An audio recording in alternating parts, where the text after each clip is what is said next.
طالبانو علامه بدرالدین العیني وی علامه امام نووي دلته یو حدیث راوړی ده، نه له دغه حدیث نه استدلال کړی ده که چا قصدن مونځ پرېښوده، یعنې یو مسلمان راجګ سو مونځ یې قصدن پرېښوده، سره له دغه اعتقاده داسې عقیده یې درلودله چې مونځ واجب ده، یعنې عقیده یې داسې درلودله چې مونځ واجب ده، خو بیا یې مونځ څنګه کو؟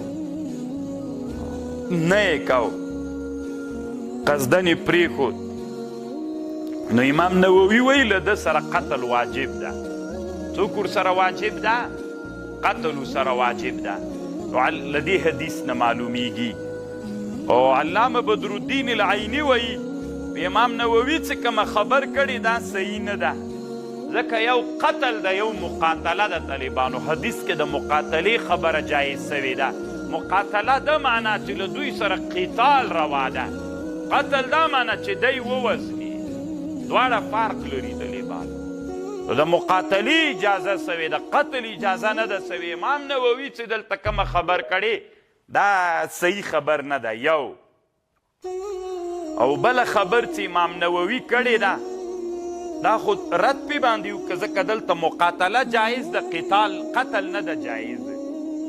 او بله خبر طالبانو دا ده که چا قصدن مونځ ونه که، سره له دې عقیده یې داسې درلودله مونځ واجب ده، خو زه یې نه کوم، وایي نه که طالبانو قصدن یې پرېښوده. او په دې کې اختلاف ده د شافعي علماو. بعضې شافعي علما وایي چې مړ کوې خو به یې، خو علی الفور به یې مړ کوې که مهلت به ورکوې. نو دې کې دوه اختلاف دي. صحیح رایه د شافعیانو دا ده علی الفور به یې مړ کوې. که چا لمونځ قصدن ونه که، شافعیان وایي علی الفور به یې مړ کوې. او بل دا ده په یو مونځ باندې به یې مړ کوې. طالبانو که ډېرې پرېښودل په یو باندې وایي.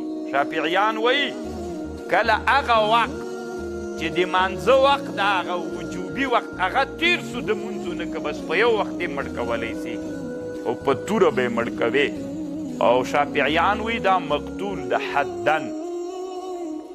او امام احمد ابن حنبل رحمه الله وایي تارک د لمانځه چې ده دا کافر ده او له ایمان نه وځي. څوک ده؟ کافر د حنابله وایي او له ایمان نه وځي. او د موږ د احنافو مذهب دا ده، حنفي فقها وایي که چیرته یو سړی هغه وکړي مونځ قصدن ونه کړي یا یو یا ډېر، دی دې بندي کړل سي، د مسلمان بندي دې کړل سي تر هغه وخته پورې چې توبه وباس، وژل کیږي دې نه. او دا د موږ د احنافو مذهب ده. حنفي فقها وایي همداسې حکم په زکات کې هم ده. او بیا یوه خبر سته احناف وایي که چیرته شعایر د اسلام چا نه عملي کول، هغوی سره قتال بیا جایز ده که نه. مثلا یو خلک ول هغوی شعایر د اسلام مونځ و زکات و روزه نه کول، نو ورته ویلې چې وی کوي دوی وسلې ته تیار سول، مقاتله دې ورسره وسي، قتال دې ورسره وسي. طالبانو ورونو دوه خبرې دلته واورئ. علامه انور شاه کشمیري رحمه الله لیکلي دي. یوه خبره علامه انور شاه کشمیري داسې کړې ده. علامه انور شاه کشمیري وایي و یو ورځ امام شافعي صاحب امام احمد ابن حنبل سره مناظره شوله. لکه موږ خو ویلې حنابله څه وایي چې دی کافر ده.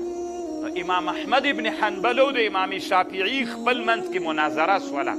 امام شافعي صاحب ورته ویلې وی ته وایې چې مونځ سړی کوي دغه حکم وایي چې مونځ قصدن سړی نه کوي دغه حکم څنګه ده؟ امام احمد ابن حنبل ورته ویلي وي دا کافر ده. نو ده ورته ویلې چې کافر ده نو اسلام په څه شي باندې راوړي؟ بیرته مسلمانیږي په څه شي؟ نو هغه ورته ویلې په مانځه چې مونځ شروع کړي بیرته څنګه کیږي؟ نو هغه ورته ویلې دی خو کافر ده که نه، د کافر مونځ کله صحیح کیږي؟ نو امام احمد ابن حنبل یې چپ